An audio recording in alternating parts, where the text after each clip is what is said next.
Yeah. All right, guys. Good morning and welcome to the Sports Buffet on the Legbeta TV radio. My name is Daffy Matthews. You love to call me the Legbeta on the spot. Sorry for starting up behind schedule. It was due to some technical glitches that we were dealing with on the system. I guess we're clear to run now. Houston, we have a lifter. Okay, so it's time to get the show on the road. Wherever you are, let's get it done. Sometimes when I say good morning, and I know that there are people who are in the middle of the night watching this, or in the afternoon, or in the evening, I feel a little bit guilty. But I'm greeting from my own standpoint, from where I am, from my own neck of the wood in the world. So I apologize if it pisses you off when I say good morning, but it is morning where I am. So, or maybe I should just start using good day, because that works better. And it was a weekend of good football. If you're an Arsenal fan, man, you feel good. If you're a Nigerian fan, you feel a little bit. How do we say it in Brazil now? So. Yeah, I feel like mixed feelings, because beating South African women 1 goal to nothing, and not sure if that's going to be enough for the return leg. It's something to be I don't know if it is scared or trepidation or anything. I mean, back in the day, that wasn't going to be in short. Back in the day, we will not beat South Africa 1-0 in Nigeria. So the rest of Africa are really catching up. It doesn't mean that we're failing. There's a place where standard gets to, and you love diminishing return happens. Look at Brazil. I mean, back in the day, you want to play Brazil, you start counting the goals, but times have changed.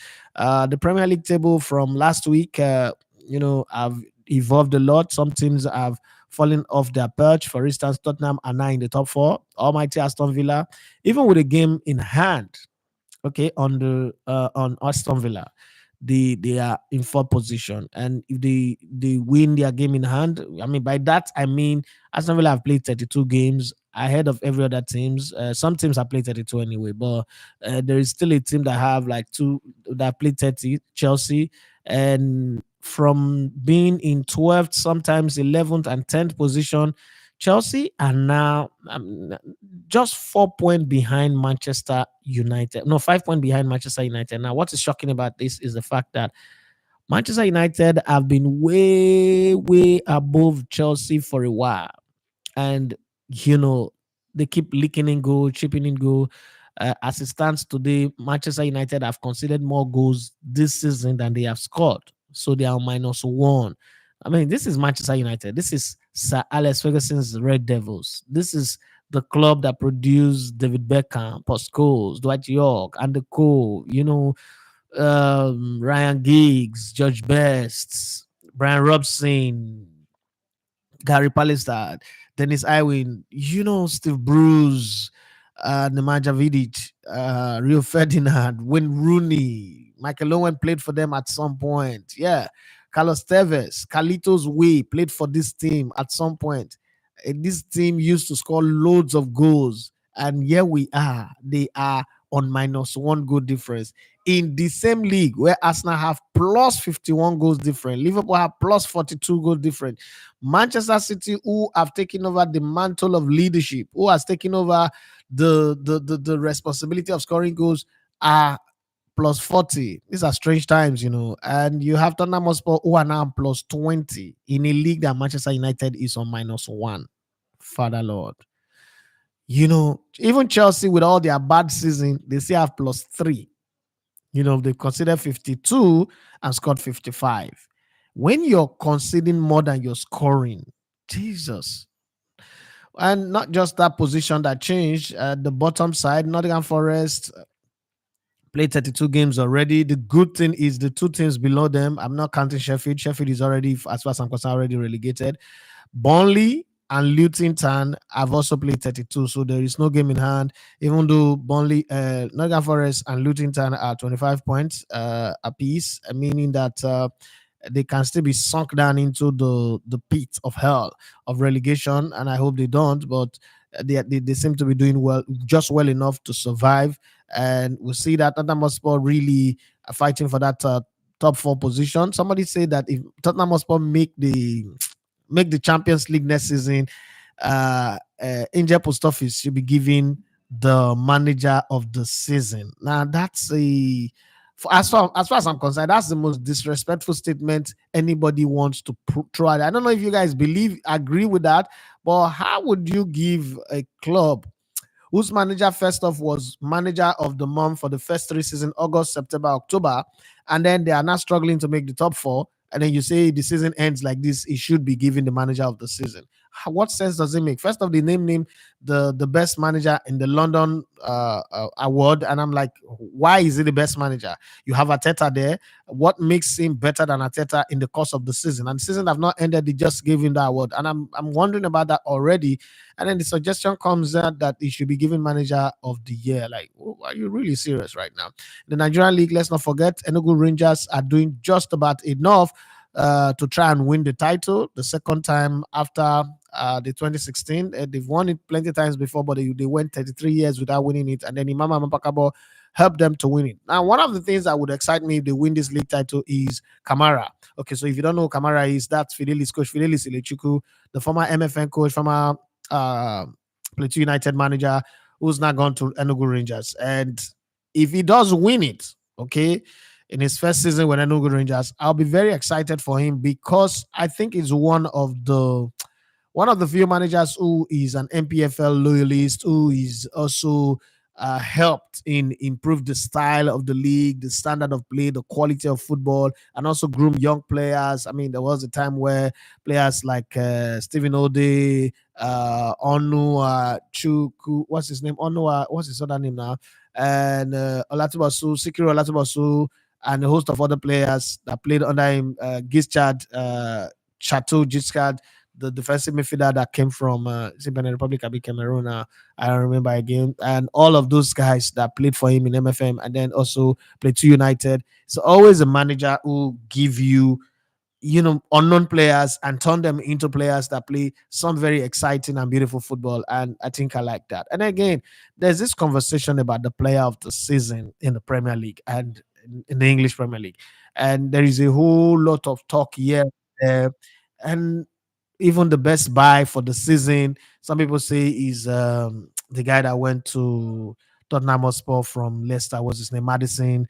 Some say is this, is that. To me, I'm looking at Declan Rice and I'm saying, man, that Declan Rice guy is awesome. He's an awesome buyer. I mean, when Arsenal lost Vieira, they tried to replace him with Gilberto Silva. They've done that with Gilberto Silva was a fantastic player. Let's not even try to put dust on his Ijebogari. He's a fantastic player. Alexander Song grew from Ogbori to become a marshal in midfield, but I mean, when you look at Declan Rice, the job that he does, the details to the job that he does, the way he nullifies the opposition, you're kind of like, wow, this is awesome. Okay, this is incredible stuff.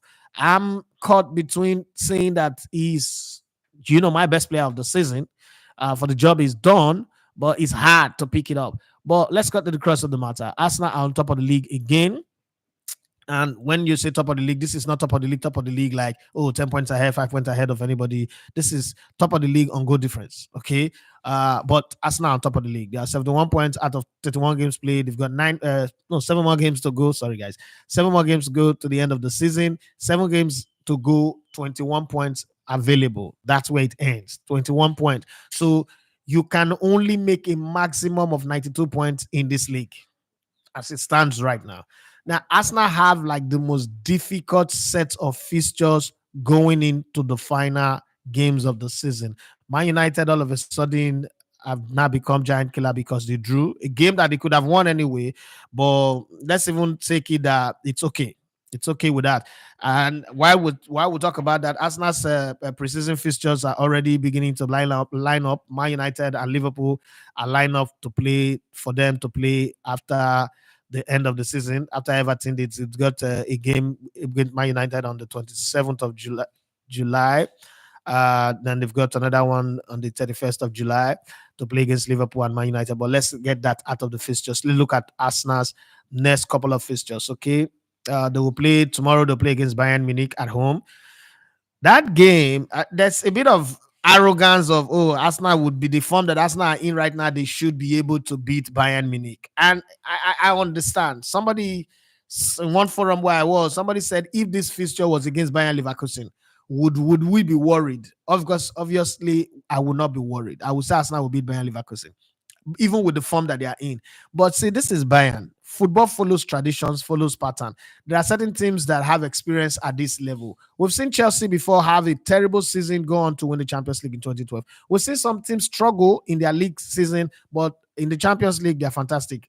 Inter Milan went all the way to the finals, even though they were having a terrible season in their league. Okay, so I'm not going to stand here and say tomorrow Arsenal is going to overrun Bayern. It cannot come across as a bit of disrespect. I don't know how you guys see it, but you can share your opinion in the comment section. But in the league, after the Aston Villa game, they play on after the Bayern Munich game, they play Aston Villa on Sunday, which is now becoming a bit of a critical game because now Aston Villa are beginning to lose steam somehow, and they would want to bounce back. They are saying Champions League, like I said some months ago, that when I see Unai Emery in the top four, I do not have faith that he will stay there. That because Unai Emery is a Europa Cup specialist type coach, right? And he's not a Champions League type coach. He would rather weave his Aston Villa team together to go play in a competition that he is a master of. But unfortunately, next season, the Champions League, Europa, all those competition changes, okay? But still, he's rather going to go to familiar territory. I've always said that there are ceilings for managers. Certain managers have certain ceilings. It was the reason why when David Moyes was appointed in 2013 as the manager of Manchester United, I quickly said it will end in 7th position because all his career, the consistent average level has been 7. Sometimes he ended in 5th and 4th and all that, but his basic level was 7th, and I knew that that's where he's going to take the club to. And that the reason is this: my basis for that goes back to Arsenal. Okay, as an Arsenal fan who was born into it, follow Arsenal back in the 90s, you will remember there was a certain manager who was brought from Bolton Wanderers when George Graham, okay, when George Graham was fired. I've forgotten his name now. Yeah, when you're not good, people forget your name fast. But I can search for it. Okay. Okay. So George Graham, is it No. I'm coming. I'm going to get that. Just hold on.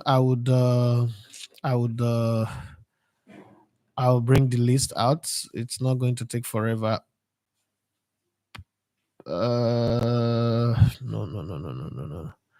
I think I'm missing it up here. Hold on. Okay, so here you have George Graham. Then they brought in the Scottish man, that's George Graham, who I consider one of the best coach before St. Wenger. Bruce Roach. Yeah, that was him. Yeah, it's a Scotsman as well. They brought Bruce Roach and he came in and he did a good job. I mean, coached them over loads of games, but there's some stories around him. So it was a former um what's it called? A former Bolton Wanderers manager, and he was brought in to come and take over from Graham. Graham, had won the league title, done very well, but he just got involved in some collecting kickback, Sheribe from players that he signed, and he was kicked out of the club, right? When Bruce Rush was brought in, this guy turned the team into Bolton Wanderers. If you go back and read the and write book and then read some other books of players within that era, you will see the same consistency in the story. Now, everybody walk within, what they say, man is a product of his environment. You cannot grow beyond the environment or the exposure, the things you're exposed to. Let me give you a good example.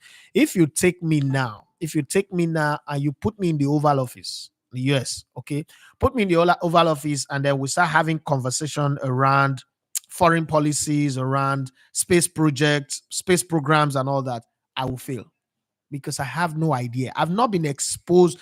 I mean, I've heard it, I might have seen it in movies, I mean, I've read, but I've not been exposed to that level of complications, that level of sophistications that I cannot handle it. I can't. It's like when you do surgery for somebody that has been blind all their life and they now can see, but they are seeing in shadows. And then you now expose them to like heavy duty halogen light, very close range. They will get permanent blindness. So that's what, the pattern of people capacity. When you have capacity to compete for maybe 7 mid-table, and then they now put you in a place where you're expected to compete to win title, you will never be able to catch up, because in the element of what you have, okay, gree bird not go fit fly like eagle, canary the fly, but not go fit fly like eagle. Okay, so capacity is very, very important. So when you look at those coaches, sometimes that's exactly what make them not to succeed. Then the question will not come, what about new coaches like them Xabi, Alonso, them Arteta, who comes in? Now, this is what you need to understand. As a player, you have a certain level of ambition. When you look at Arteta, Xabi Alonso played for Liverpool, won the Champions League. Played for Real Madrid, won the Champions League. Also won league title. Played for Bayern Munich, won the league title. His DNA is cooked and woven around serial winners. His father was not a fantastic football player, but was a coach. Also not a great coach. But there was already a circle that he had broken. As his father wasn't a fantastic player, he became a fantastic player.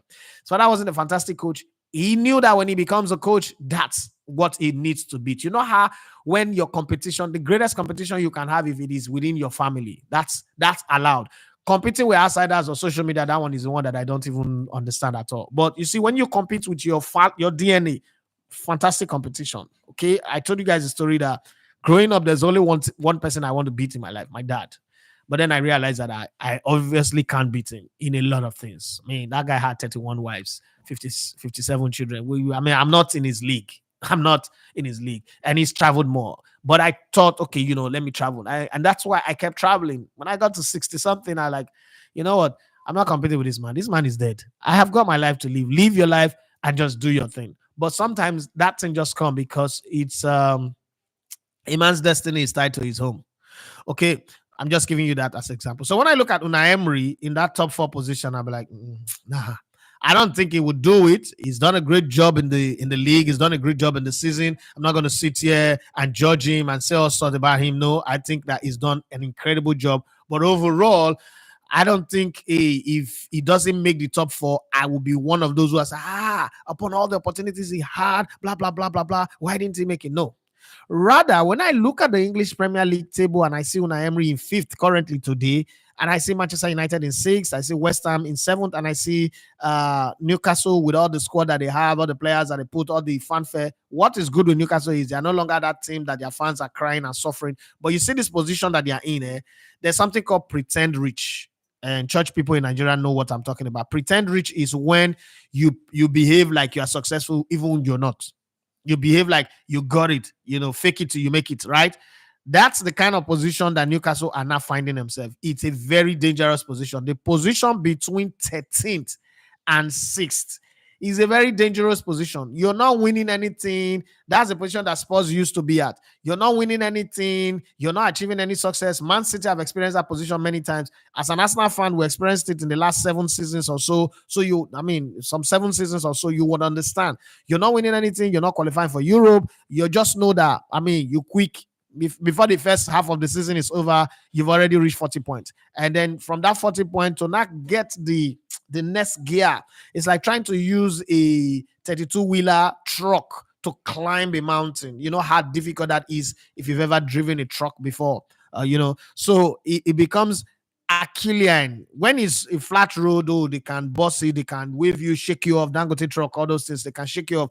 But when it becomes climbing that hill, look me like hill, all those, you now start seeing that they are struggling, they are cranking, pressure is happening, and Warrior goes in and pressure the bus pipe. That pressure becomes something that you can't handle because you're not getting to a place where they cannot see red on your chart. Everything has to be going green, green, green, green, green, green. One orange here and there, but green, green, green, green. You need to sustain 10, 15, 20 straight wins or 10, 15 straight wins on the bounce without losing, without dropping points. And those times, those are the days. These are the days of, you start getting into that place where desperate times call for desperate measures and one late challenge, like one Bissaka's late challenge, I could have given Manchester United a win. And those things keep happening because you start having lazy legs. You're playing the same players every week. You just feel like, okay, I've gotten the magic now. I've gotten the mojo. This is my guys. This is the groove. The groove is on.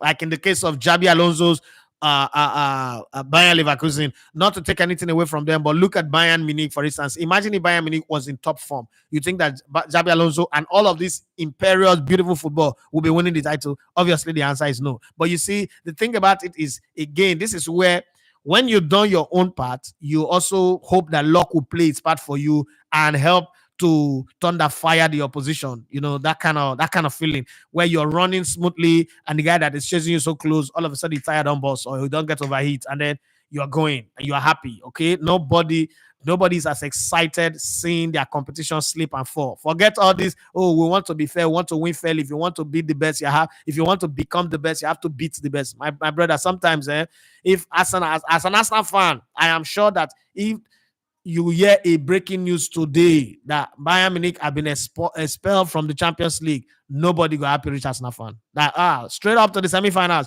Real Madrid and the Man City, any one of them, they are coming. And then by the time you get to the semifinal again, you say they've been disqualified. Oh, straight up to the finals. And then anybody come in the finals, you just win. Who go care? 20 years from now, nobody go know whether they expel anybody. The most important thing is it's on record now that you now have Champions League in your name. The way Aston Villa have 2 Champions League to their name, and Nottingham Forest also have their own Champions League, 2 Champions League to their name. It doesn't matter. Whatever you say, they have it. They have it. In Champions Cup, whatever you call it. So that's the way it is. But hey, for Xabi Alonso, I think it is 1 win away. 1 win away, if I'm not mistaken, is 1 win away from the title. I mean, how did he get here? Bayern have lost their last 2 games. Now this guy is 16 freaking points. 16 points. So 1 more win and he's home and dry. He's the champion. Bayern Leverkusen have come second 5 times without winning the title in their history. That's a record on its own. Next win that Bayern Leverkusen gets would throw them in the record book, winning the title for the very first time. That's one. Xabi Alonso's name will go on the record book forever. I don't care what all the English media people say. One of the things you need to understand about this Bayer Leverkusen team, 2 seasons ago, they were battling relegation when Xabi Alonso took over. And that time, in that 2 seasons ago time, RB Leipzig and Borussia Dortmund have tried in the past 10 years plus trying to unseat Bayern Munich. But the more they try, the harder they fall. All of a sudden, as we speak today, the season ends today. Borussia Dortmund, even with Sancho recalled, will not make it to the Champions League. They are in 5th position.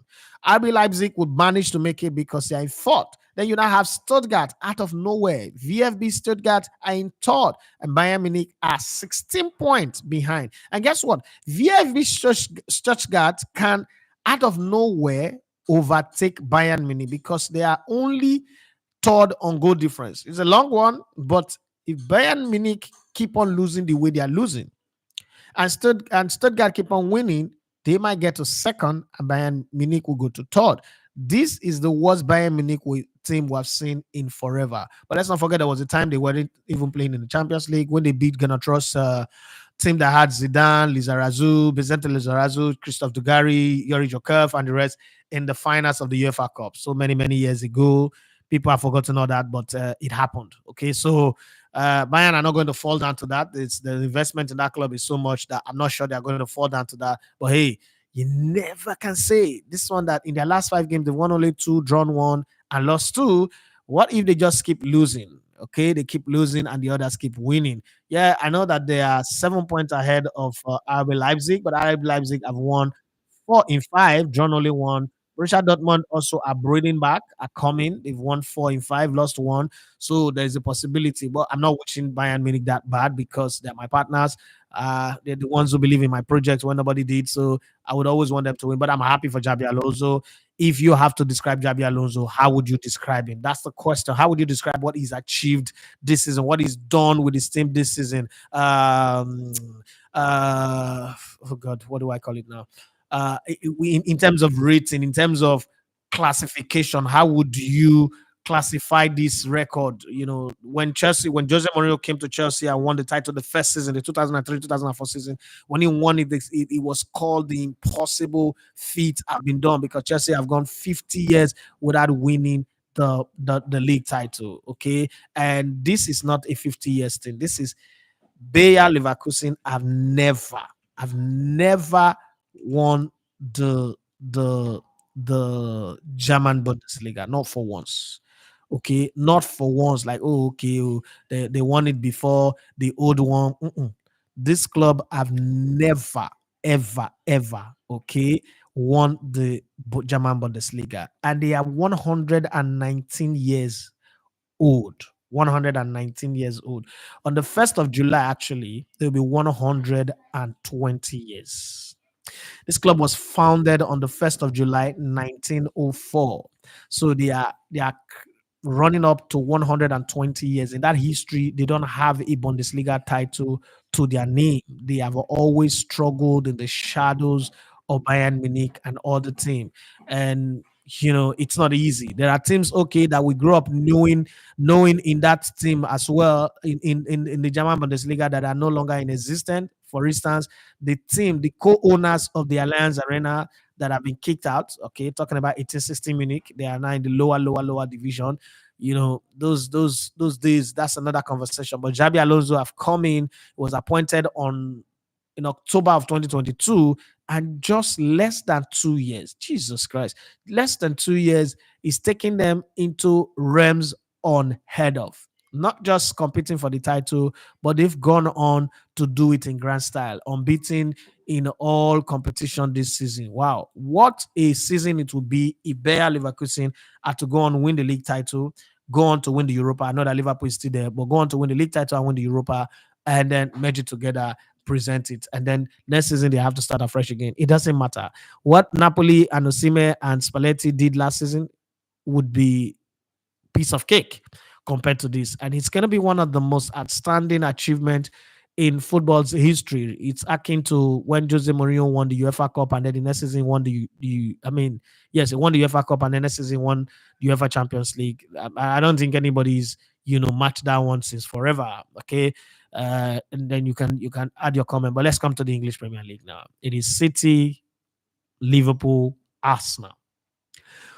Who would win the title? I can't even say who's got an advantage because there is absolutely no advantage now. There is no advantage. Forget what the banter boys are telling you on social media, on podcasts, and the rest. Nobody have the advantage. Nobody. The title is not anybody's to win and anybody's to lose. All three of them, if Tottenham Hotspur, they are not in the conversation. All three of this team, Man City, Liverpool, Arsenal, all have a chance to win it.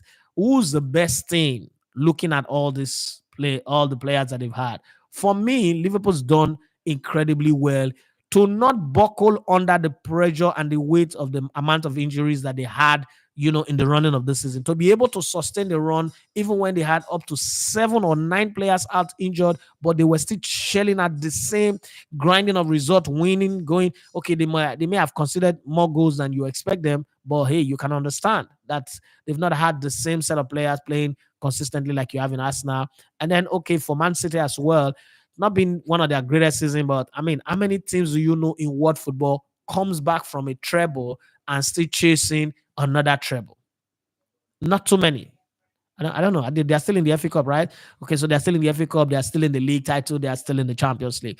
How many teams have you seen win the treble this season and then the next season they are still up there? So for those people who always say, "Oh, Man City, they are below their best standard this season," they might be, but it's not just necessarily the law of diminishing return, but this is just what happens. Somewhere in your head, it locks. But you look at some of the players that Pep Guardiola have shown at. I'm not talking of the big name players, but the Phil Fodens of this world, the Rico Lewis of this world, and you kind of like say to yourself, salute. You've answered all the questions. He's always buying results. He doesn't give you young players a chance. And I was like, almost all the players he worked with at Barcelona were young players. In case you don't know, majority of them were young players. Okay, so it doesn't give young players a chance. I don't understand where that is coming from. But let me hear from you. I mean, this other half is your half, so you tell me what you think. But that Arsenal team. Come on, who's your most standard Arsenal player? Let me just even throw that out. Who's your most standard Arsenal player? For me, I like Gabriel Magalhaes and Saliba. I like the fact that Raya is not the additional player. What Man City used to have as an advantage when they play like they have 12 players, Arsenal also have it in Raya. But hey, Declan Rice, that guy is a lie detector, is a threat detector. Before you cook it up, is a guy who is the advantage. Okay, it's not as if Arsenal, when you look at this Arsenal and last season's Arsenal before the crumble, I kind of like the last season's Arsenal before the crumble to compared to this one. But this one have more experience, more skill, and have the ability to manage there's that moment where you don't have control of the game. Look at the Brighton game, for instance. There was a time where Brighton was coming up. In other time, Arsenal would consider a cheeky goal. Arsenal would self-implode, but they were able to manage it. And then Declan Rice was mopping the floor, cutting every blade of grass, making sure that's that last dish tackle that disrupt the rhythm of the opposition and get them going. Up front, I mean, anybody scores. Kai Havertz, I have to apologize to him. I didn't like him when he was signed on, but he's turned out good, just good, not great, just good. Okay, it's turned out to do. It's the Eddie Nketiah of this season. It's turned out to do the things that you don't expect them. Somebody asked me, do I still think that Arsenal need a striker? Obviously, yes, absolutely. Arsenal needs a striker. And I think that they need a striker fast.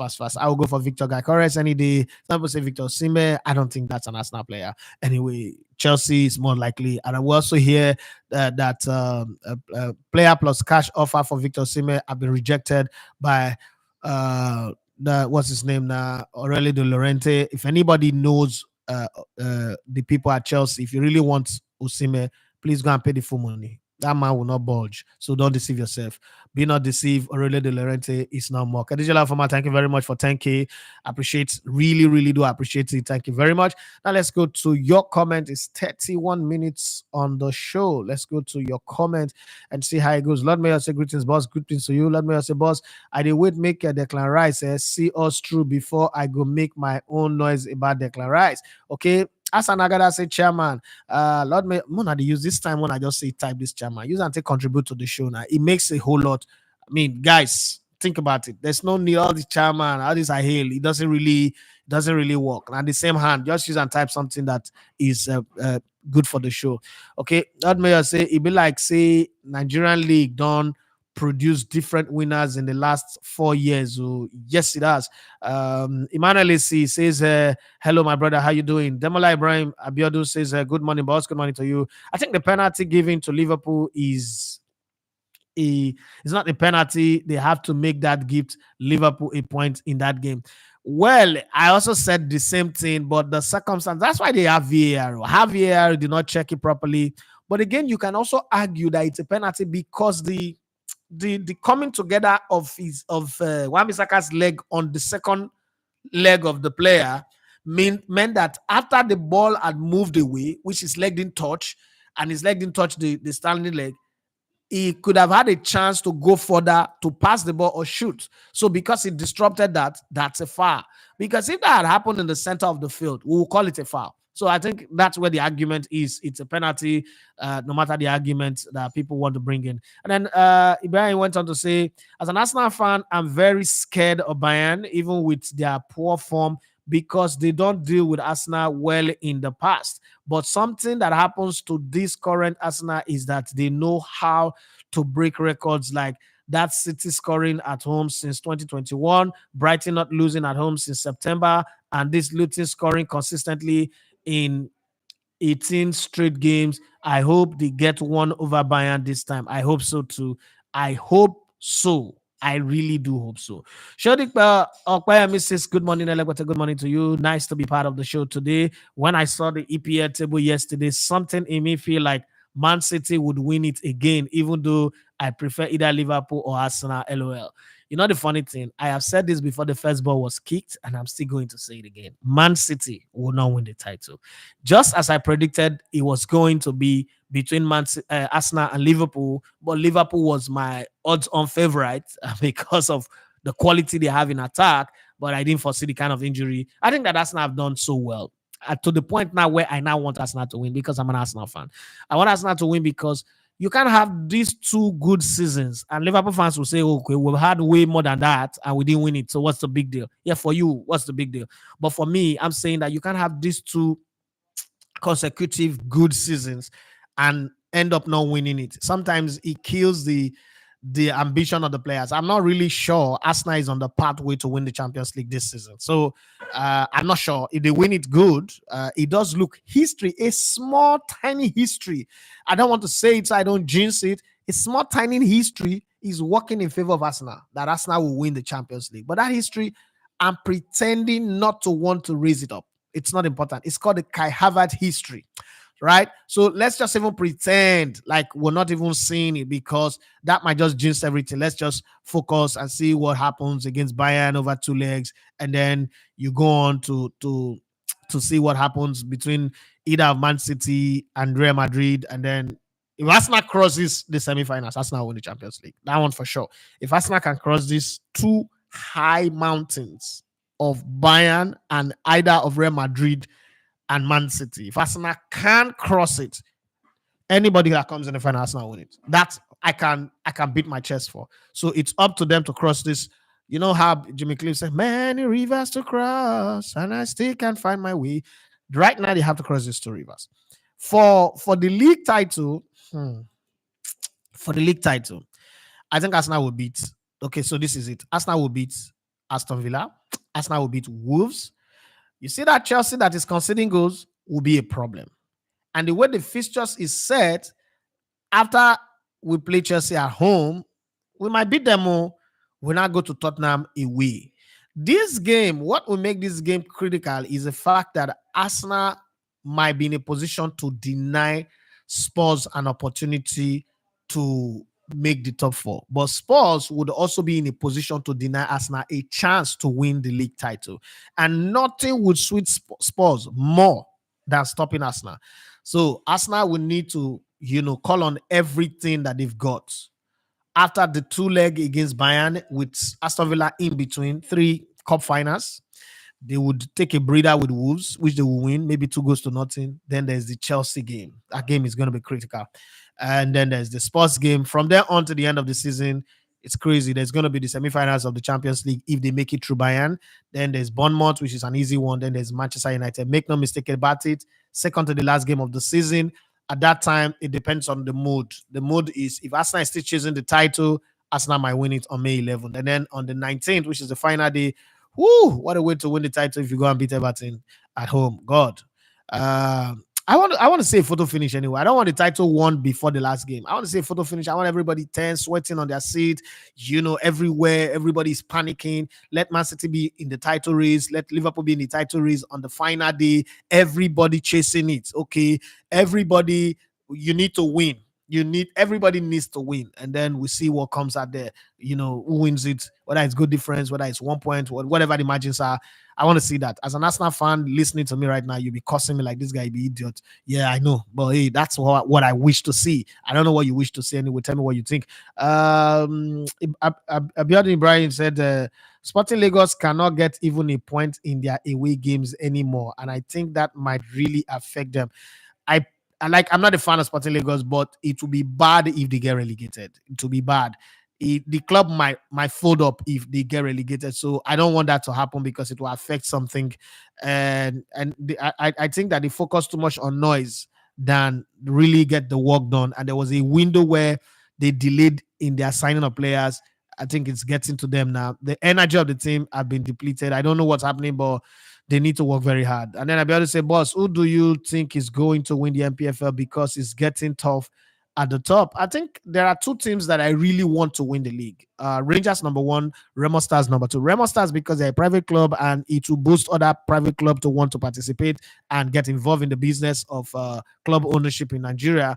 But Rangers, because among all the government clubs, they are the ones that have set up a proper structure, proper management, and they are doing the right things. And for me, reward go to those people who are doing the right thing. And Rangers, I think they are doing the right thing right now. And it would be nice, seeing what is going on in the southeastern part of Nigeria, started with some years ago with Ebonyi State and all the small development that they are doing. And you know why I mentioned Ebonyi State? Some people are like, the man stole money. Listen, Ebonyi State have been the rejected state of the southeast. If you're an Igbo person, you understand what I'm saying, right? So the small upgrade that they did there, and then with what is happening with Alex Oti in Abia State, and the fact that they are planning to build a befitting stadium for Abia State, which I think they deserve one. It would be nice to see Rangers also win, to show up that energy in that region. So for more development, Rangers might not decide to, upgrade their stadium more again. They just relay the AstroTurf on their pitch, but they could do more. And, winning in your neighborhood galvanize winning for everybody. That's one. For Remo Stars, I think that they've been massive investment in that club, in the structure. A title would just, kind of like seal it up, but they can still wait if they don't win it. So those are the two teams that I want. Lobby Stars. I'm not against them. If they win it, they deserve it. But I mean, it's not just going to change anything. It's not going to be a catalyst for any proper change. It will just be one title won and some noise, some government money, spent, and then everything is gone. And I don't want that. Well, for Dominic Iofa, it will be shut up to the governor, and it will be nice because of the fight that he had to fight at the beginning of the season. But whatever it is, I want between Rangers and Remo Stars. But hey, it's not about what I think or what I say. It's about what they do on the field of play. Demola Abiodun Ibrahim went on to say, now yesterday I agree say Pochettino and Agbori. Maybe he carried Chelsea straight draw for in ticket yesterday. I used to tell you about that one, and everybody had one opinion or the other about it. I don't know why, but I'm sure you guys are beginning to know now. Olariwaju just says, I'm not there yet. With Jesus Christ. Okay, let me say, but Liverpool get away with that one that was never a million miles a penalty. I beg, boss. I don't know where you started from. Watch the decision again. The penalty that was awarded to Manchester against Manchester United. If now my question, the way I always ask that question is, if that's foul, that thing happened in the center of the field, would it not be a penalty? Would it not be a foul? It would be a foul. Yes, there's a talk of his leg did not touch. Go back and watch the clip. What you need to watch is the secondary foul, not the first one where his leg didn't touch the ball. Wan-Bissaka's leg didn't touch the leg that played the ball. Okay, but Wan-Bissaka also did not kick the ball. So remember this: Wan-Bissaka did not touch the ball, which means he did not stop the ball. Meaning that the attacking player for Liverpool was the one that moved the ball. Now, moving the ball means he had to be in a position to either shoot or pass, lay it off for a teammate. But then the coming together of the legs, the in-between, that caused the guy to go down, that's a foul. So no matter how you want to argue it, you have to put that into consideration. Demola Abiodun say, I will call this Xabi Alonso achievement magic because it's just bloom out of nowhere. He's done a fantastic job with them. Just hope he can win the treble with Leverkusen. I make even win double first. Additional Lavoma say, good morning, Elegbete family. This title race, hot to three-way race, being a long time it happened. And then Additional says, happy new week with a 10K gift. Thank you very much. Really do appreciate that. And Demola Abiodun Ibrahim says, Rice is my own Arsenal best player. The Rice said Declan Rice would most likely be the best transfer buy of the season. And then Demola Abiodun Ibrahim said, thank you, Adijala Foma, more blessings. And Adijala Foma say, having Jorginho on the midfield has enhanced Rice. He has made Declan Rice more resourceful in the midfield. Harvard has also made the attack have more numbers. He covers more ground. Doubling up too. Absolutely correct on that one. The Olariwa says Kai Havertz is proving to be getting better. I just hope he's sustainable, notwithstanding Arsenal still needs a striker without letting Jesus go. I mean, at this point, I can let Jesus go. I wouldn't lie. I can let him go because he's not available all the time. It's too prone to injury. I will let him go. Okay. Additional from my side, see you, Demola Ibrahim Abiodun. Oluwaseyi Adebowale say, Omo, Arsenal go THSU, don't be so sure. Now, derby match. Now, so everybody say Liverpool go tear Man United. Everybody's Liverpool, that walk over, forget about it. I mean, I was in one platform where everybody talk that match, now walk over, now 4, they go take 6, 7. Okay, now we see what happen. Now that sports game, good day very tricky, good day very tricky for Arsenal. But looking at the fixture list, I see Man City going on their usual end of season winning runs to win the league. Well, let's wait and see. If Real Madrid does not knock them out of the Champions League, two things. If Real Madrid, you don't knock them out, they might be mentally done. They might just be angry, and they just, they might implode. If they don't, they might have like all those dressing room bust up, coach and players fighting. We'll see. I'm keeping my fingers crossed anyway. Demola Ibrahim Abiodun says, I think one of the four teams playing on Tuesday night Champions League is going to win it. Bayern, Arsenal, Madrid, and City. Okay. They'll always say Alonso is my man in as much as I feel Bayern are going down too easily. But man, Leverkusen are not letting off their guard, which means if Bayern were winning, they will still not catch up. Okay. Target Tech say Trossard is my best player. I thank God for Rice. King Kai Havertz and Ben White is just phenomenal. Probably our best, however, Trossard. Okay, Trossard is not a new signing for this window. Trossard was signed in upper January. That's why I didn't put him among the new signings. Okay, Target Tech says, however, I don't care about Bayern. I just want the Premier League friends. Well, you see, the thing about success is it makes you hunger for more. So I'm sitting here where I'm looking at it and I'm saying to myself, you know what is wrong if they go for the two? Because some months ago, I was saying, should Arsenal focus on both after they lost to West Ham and I think one other team, Fulham? And I was like, should they focus on both or just, stay on one track and just maybe focus on the Premier League and give up the Champions League? I was willing to see them lose to Porto, remember? But it has changed. The story's changed now. The small belief they went to Dubai, they came back, and they've been winning 11 games in this new year in the Premier League. They drawn 110. That's 31 points that they picked up. And if you look at the table, Arsenal went from they bottled it again. The elephant have fallen off the top of the tree to a bull now. They are not an elephant anymore. They are a restless bull who's refusing to give up. And the team, everybody's coming through. We've had issues on the left side. Don't forget that the solution we got in this season, Duran Timbers, have not, even played a league game for us, played a few minutes in the Community Shade, and that was the end of the season for him. But still, that position have been hustling between Kivior, who's coming and deputized very well. Zinchenko is not the fiery Zinchenko that he used to be, but he's a bit calmer, and all those plenty mistakes that he used to make like last season, and it's also cut it down a bit. But the team is just doing well. And then on the right side, Ben White, come on, Ben White is given the shift. And when some time ago I think I said Man United will fire Eric Ten Hag. I don't care what anybody says. This season ends and they don't fire Eric Ten Hag. Come on, that team is shit. The team is playing terrible.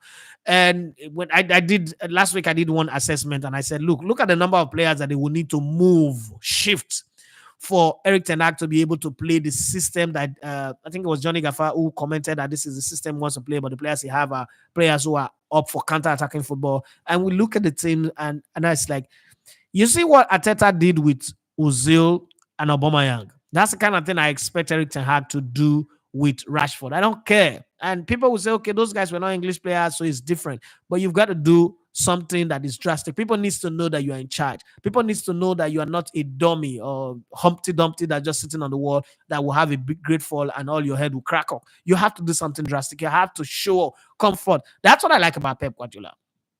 You see, all the decisions is taking very, very hard ones. It's like, Samuel does not like him. Yaya Toure does not like him. Zlatan Ibrahimovic does not like him. But all those places where he took those decisions, he ended up winning. So who cares? No coach goes into a job looking for players that will like them. There are players. You think Adrian Mutu and Crespo like Jose Mourinho? I'm not sure. You think Mo Salah and Kevin De Bruyne are like Jose Mourinho? Why is nobody talking about that? It's not about like, it's about what you achieve at the end of the day. But you see, when I look at Manchester United, I think that the coach, that thing they say in American movies, say this is way above your pay grade. Manchester United is way above his pay grade. It's like when AVB came to Chelsea, it was way above his pay grade. And that's exactly what every time I look at Eric Ten Hag, because there are some games, I've been an Arsenal fan forever, so you remember that time when Arsene Wenger was coaching those small boys, and sometimes you just know that this man is gambling. If he was a Nigerian coach, they will say he's doing a lot and so he don't collect money.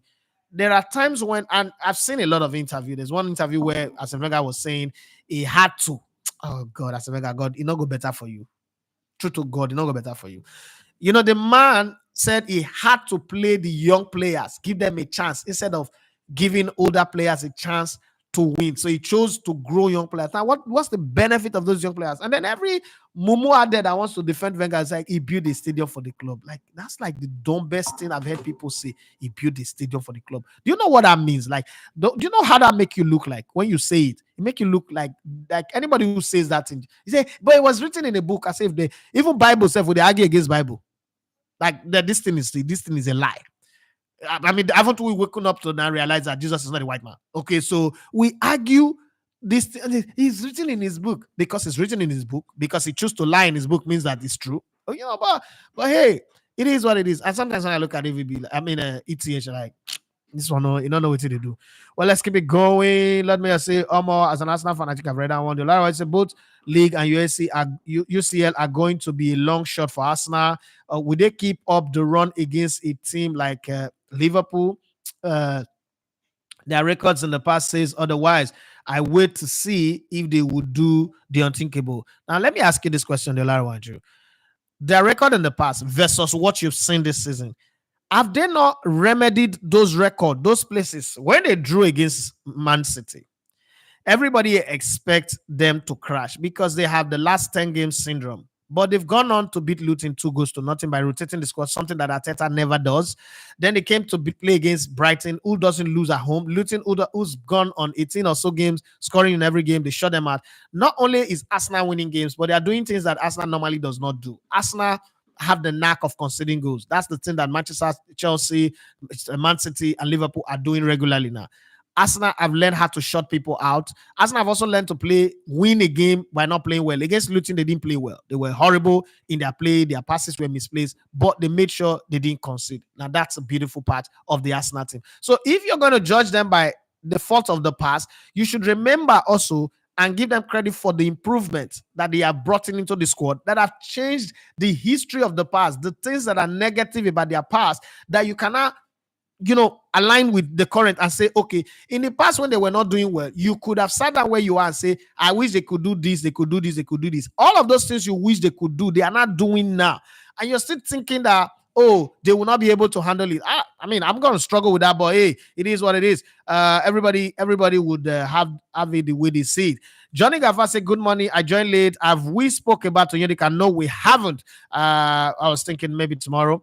Lord Mayor, I say, Liverpool fans, make una they calm down. Oh, Atlanta no be walkover. Oh. The Olariwaju say, but for UCL, I am on a hush. Okay. And Lord Mayor say, boss, you jumped my question. I didn't see your question. What's your question?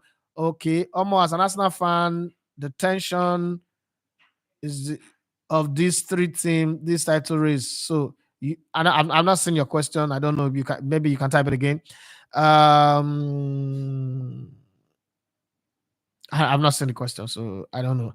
Demola Abiodun Ibrahim says Ben White is underrated. People don't see the work he does in that team. At some point, is the one inverting when Zini was not playing. Yeah. And then you have Target Tech who say, please, let's sell Zinchenko, Nketiah, Nelson, Cedric. Fabio should stay. Party, yes, you should say Party. Of all of them, Fabio should stay. All the others should go. I would say exchange this Jesus for a striker. However, no insult, but this generation doesn't have strikers. Okay. Yamida might say, with Arsenal's new fan drive, even when things are not going to plan this season, I want them to be the EPL champion. Abit winning it by just 1 point or goal difference. I want to see the boys celebrate. And Yamida might said, good morning, Uncle E. Alonso has been great and another success story. I hope he can keep up this fit. I think he can. I think he can. I think he's got. He's got all of the trappings, all of the elements of a great champion, of a winner, of someone who can really get it done. So I'm sitting and crossing my fingers and say, this is not going to be an AVB type fluke where you just win one title and then you capitulate, you collapse, you destroy it. No, I think it's going to continue. Eventually, he might coach Real Madrid. And I think the reason why he turned down the Liverpool and Bayern offer for now to stay with Leverkusen is that somewhere along the line, what's it called? Ancelotti would be removed from Real Madrid and he would have to go. I'm sure it sat down and had that conversation with his people and told them that if Real Madrid comes, just the same way Ancelotti had a conversation with Everton, that if Real Madrid comes, I'm going to leave. I think he's had that conversation and they say, okay, if you stay one more season, whatever happens, if Real Madrid comes, we'll let you go. And I think looking at the team that they're assembling at Madrid, is just the guy that they want to bring in. Bukashan Repair says, Oga Edafe, now you they praise Arsenal like this. I still remember those brilliant days with Femi Fashitire. The thing is, now this topic you're trying to raise, it does not resonate anyway, but this is how fans behave. The team that Arsenal had in the Fashitire days and the things that I said, go back. Are they not true? I mean, everything I said then happened. When I said in 2006, after the Champions League finals, that Arsenal, first of all, it was ridiculous for anybody to even believe it. And that Arsene Wenger will never win a title. The only title they might win is the FA Cup. They will never win a title again. And people said I was crazy. He stayed for like 10 years plus. He didn't win it. He stayed for another 12 years. He didn't win any title again. The thing is, when people say these things, when I say the things that I say, it's not from a point of beef, but it's a point of reality and judging pattern. I always say, I keep saying it. I study pattern. Like the way researchers do their research, I research pattern more than any other thing. And once I key in on a certain pattern, it's just like when I said at the beginning of the season that, Man City cannot win a fourth title. It does look like I was stupid. Like, what's this guy saying? And I said it's not about whether they have quality players or not. A team that won the treble, a team that have Kevin De Bruyne, that have Erling Haaland, who kind of number of goals returned that he brought in last season, and then you look at the other teams and what they have, and you say they're not going to win the title. It's crazy, right? And I remember saying that it would be easier for them to defend the Champions League than to defend the Premier League title. They can still win the league title. But having run up 31 games now, does it not look like that thing that I said is true? Because sometimes you look at some teams are being gifted points. Arsenal have been gifted points this season to stay in the title race. Liverpool have been gifted points this season to stay in the title race. Man City, not much of that. So you look at it and you say to yourself, this is beyond what happens on the field. This Premier League is beyond what happens on the field because there's a pattern to it. And sitting down to say you just wake up and you say you want to win 4 streets. Alex Ferguson is still alive. Maybe when he dies, somebody's going to do it. City can still stumble, prove me wrong. But everybody thought they were going to blow everybody out of the water. And most times, like I always say to people, 9 times out of 10, I'm always right. There's a reason why. There's a whole lot of research that go on behind the scene. A whole lot of, try to piece the puzzle together. It's not easy. It's like, King Solomon's mines. You're looking for treasure in a very, very old facility that might collapse on you, but you have to survive. So that's the way it is. I always say, but if Arteta goes on to win UCL and EPL, he would have gone down in history as the most successful coach of the club so far. Yes, it is. And that's where I draw the curtain on the show. Pack up. I got to pick my wife and take her to the shop. Right, guys. It's been a very wonderful time. What's it called? Lord Mayor, you didn't ask your question again, so I really don't know what your question was, but thank you very much. And I must say thank you to the man who gave us 10,000 naira today. Yes, fantastic human being for supporting us. Adijala Ofoma, thank you very much for the support. And thank you for every other person who joined in on the live. Let's do this again tomorrow. Thank you very much for supporting the Elevated TV and radio brand. It's not easy to commit to somebody this much, like every single day, every time. But coming up next, the story of Duke Udi, why he did not make the Olympic team. Yes, the Olympic team in 1996. After playing all the qualifiers and everything, what happened? What Bonfrijo and his wife did that made him not to make that team is the next content that is coming up. Please, guys, I beg you guys, engage it, put comment, help us so that the algorithm will know that the people that we have are not bots, but real human beings. Thank you once again. My name is Idafe Matthias. You love to come in the Liberty Sports. Like I always say, if you're not part of the solution, please don't be part of the problem. And if you can't fix it, don't stand in the way of those who are fixing it. Have a wonderful time. And to my Muslim brothers and sisters, the 2 days holiday you have tomorrow, it's not a cause problem. Please pray in the spirit of your fast and wish the country well, and also focus your energy on doing what is right. Have a wonderful week ahead for every other person. Bye-bye. See you tomorrow, guys.